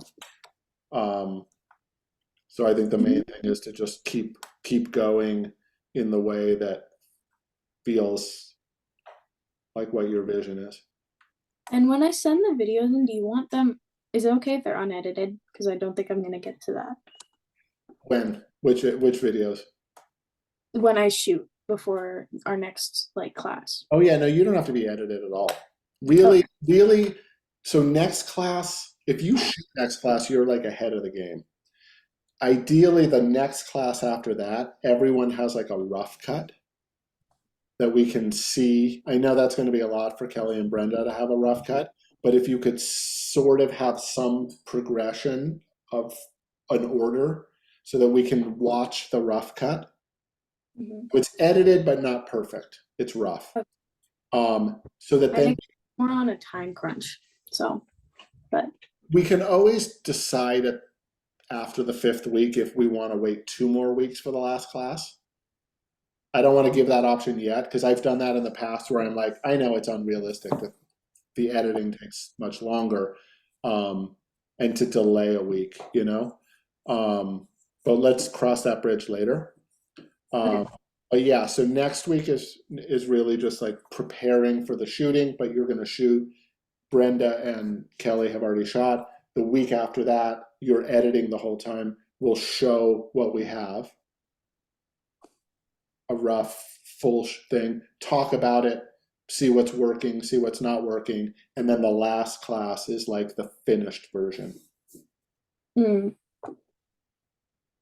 So you basically have 2 weeks at least to edit, starting next week. You're laughing, Kelly. You're like, that's hilarious to you. Yeah, see what you did there. I'm like, I mean, sometimes deadlines are helpful. for me, yeah, for sure. Procrastinators that we are. What's that? Procrastinators that we are. Exactly. I don't think of it as procrastinating. I think it's getting emotionally ready. I'm gonna use that from now on. When my family gives me a hard time, don't get things done on time. I'm like, I'm just preparing. Exactly. Getting ready on my own time. Preparing. Okay. So, I just, I think for me, what's been a little bit challenging is how we're putting this all together, Kelly and I. And I keep being drawn, and I haven't really discussed this with Kelly. I mean, we kind of discussed it, but I keep being drawn back to, like Kelly and I's story. I know. And so I'm very sensitive, and I don't like to leave anybody out, include like specifically our third sister. But I mean, I'm sorry that she and I were adopted, so it's like that regardless of. Well, also you can't tell every story in this story. You have to pick a story within the bigger story. Well, right. And so so I just kind of wrote down like a timeline idea, and I'll discuss it with Kelly. And of course, you know how I think, like I think very linear and very like timeline, like that's for this story. I think you need that. Yeah. Because it's the emotion is there. You don't need to be like too clever with the. But like I said, I think, and also just as I was writing down the timeline ideas of just like the times in the last 6 years that we've gotten together and met and shared life experiences that we didn't get to share growing up. And so I'm just kind of writing like a timeline, and I don't know, I would love, I'm just bouncing this off the group. And I think Kelly and I discussed it, but I would love to start the film with our first meeting. I have footage. I do too. I was just looking at some. And so I think that kind of like, it kind of gives us like, that's our starting point. And then we can kind of backtrack and throw some things in from, you know, either from our past before we met, and then obviously everything we've experienced post meeting up to this point, you know. I like that. I mean, it's like the Big Bang, you know. Yeah. It's like that's where it all started, you know. And because the clip that I just was watching of when we first met, it shows our other sister and I walking through her garden with the anticipation of, you know, meeting someone, but you don't know, you have no idea what or why or when, and we're just walking through her garden and we see this third person and we're like, oh, hi, you know, we almost look like literally like long lost family that hasn't seen each other in not 50 years, but like that's, you know what I mean? So Never. Can you show us that clip next time? Yeah. Okay. Yeah. Definitely. Oh, yeah. Okay. I could show it now, but we're out of time and I don't know how to share my screen. Well, also I think between now and next week, I sent you guys an email where I was kind of on that same idea where it's like to focus on the two of you, really. Okay. That was sort of what I remember is like, I also think you guys interviewing each other could help get the information that we need. At the very least, the audio, What's that? At the very least, the audio for. That's what I'm saying. The Yeah. audio, at least. Even if it's a Zoom has decent audio. You know what I mean? To get the thread that keeps the whole thing together. But let's talk about that more next time. So what would the structure of her and I interviewing each other? Like, are we going to bounce questions off each other and record that? Is that what? Yes, or Kelly tells her the linear story of her life, and then it intersects with meeting you, and then how that changed. Same thing for you. Your life intersects with Kelly in a point, and then everything changes from there, and then you start to build. And also, as you know, you can re-record the audio if that doesn't work, but I would do something like that in which you have these two independent stories that merge and then go together. Okay. Jonathan, you had said in your email too that you wanted us to write up our stories and send them to you so you could, I don't know, apples to apples. That would be great. Yeah. I sent him yours. I sent him yours already. Oh, okay. The one that you wrote. I don't know if you've edited it or changed it, but. When did you send it? I mean, that was just like brief, synopsis, if you will. Okay. Did I send it last week? Oh, that. Okay. I actually was thinking a little bit more detailed. That wasn't detailed enough? A little more detailed. Oh. I was thinking, like what it was like to meet this person and what it felt like, you know what I mean? Yeah. That kind of thing. Yeah, that was a very brief synopsis. Okay. All right. We'll get on it. Okay. Because honestly, like if I know now, like if we know, I mean, and I think we already knew this beforehand, but what I'm saying is I think that pretty much like Jonathan's interview and our other sister, whenever she gets interviewed, we haven't figured that part of it out, but literally those will be 2 minutes, not even that, 30 seconds, or just to bring them into the story, but we are the focus of the story. Maybe this week you guys could Zoom and record the Zoom and then take the audio off of that. Or even just a phone conversation and take the audio off of it this week. Okay.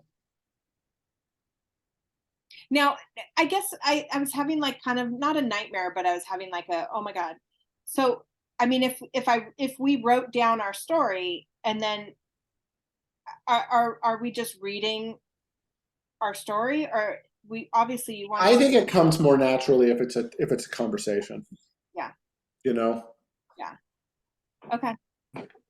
I would try that first, So is this going to be a back and forth? Like I ask her a question, like, tell me about your childhood, or like more specifically, like, okay. Yeah. Oh boy. You're interviewing each other, basically. Okay. All right. I would start there. I think that's to get the full story out there. And then we have the full story and we can parse that down. Okay. All right, everybody. Thank you Thank you so much for the session. And if you're good with it, I'll see each other next Wednesday. Okay, sounds good. All right. Take care. Email me with any questions anytime. Okay. Thank you so much. Love you. Bye. Love you.